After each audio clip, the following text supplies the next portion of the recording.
Today we have a wonderfully intimate story of Jesus talking with a woman. She's a woman of ill repute.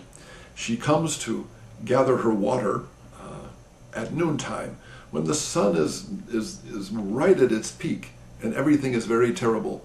And she does that because she knows the other women had come early in the morning, but here she was alone. And suddenly this man comes and wants to talk with her. Now, there was a real division between this woman and the background of who Jesus was.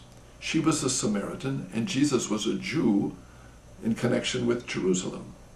The Samaritans and the Jews were really, really separated. There was great prejudice, great anti-feelings among both.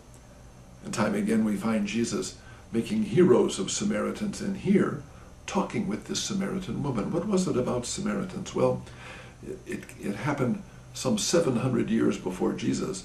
A foreign power called the Assyrians came, and they captured the northern part of what we know as the Holy Land today, including Samaria. And they took the people off, and they brought other people that they had captured, and they began intermarrying these foreigners with the remnants that were still left in Samaria, so that 80 years later, when the Jews were freed from their captivity, they'd been taken captive. They were brought back. Oh, they looked at these Samaritans as renegades, as unclean, as intermarrying, as being unfaithful to the law, despite the fact that they as a nation suffered slavery. And for 700 years, there was strong, strong antagonism.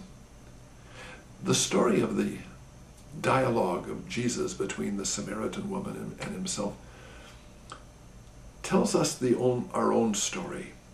So many times we have people in our lives that we don't like and that we want to exclude.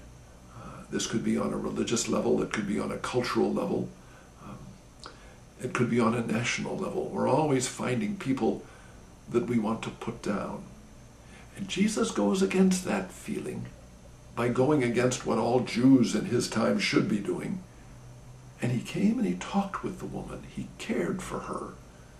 He brought her a sense of freedom and acceptance, and he even allowed her to become an evangelist. She's the one that goes into the town and tells people, hey, you better come out because I've heard this man and he's great, drawing people to Jesus. We think a little bit about our own struggles in our own life. For example, as a Catholic looking down on Protestants, or Protestants looking down on Catholics. The struggle with some Christians, with Mormons or Seventh-day Adventists. The struggles we have as Christians with Jews, the struggles with Christians and Muslims, Catholics and Muslims.